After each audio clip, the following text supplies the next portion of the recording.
আপনি যখন শুধু একটা মাত্র বোর্ডের পরীক্ষা বন্ধ করেন, কিন্তু আপনি কখনো নেত্রকোনার কথা ভাবেন না, আপনি কখনো লালমনিরহাটের কথা ভাবেন না, আপনি কখনো কুড়িগ্রামের কথা ভাবেন না, ওই মুহূর্তে আপনি একটা ইনজাস্টিস ক্রিয়েট করেন দেশের ভিতরে। এইচএসসি 24 ব্যাচের পরীক্ষার্থীদের জন্য সিলেটে 30 জুন শুরু হচ্ছে না, 8 তারিখে শুরু হচ্ছে। এই সিলেট বিভাগটাকেই দেখছি যেখানে যারা বন্যা আক্রান্ত বা বন্যা কবলিত এলাকা, সেটা কিন্তু না। আমি ব্যবসা বায়োলজির ফিজিক্স ইনস্ট্রাক্টর সাদর হোসেন রাফি বলছি।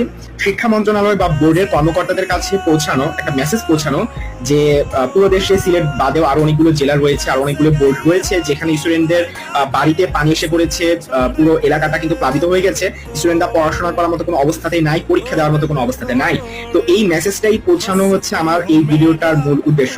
সিলেট বোর্ডে কিন্তু অলরেডি 8 দিন পেছানো হয়েছে। তো প্রথম প্রশ্ন যে 8 দিনটা কি আসলে এনাফ, উত্তর হচ্ছে না।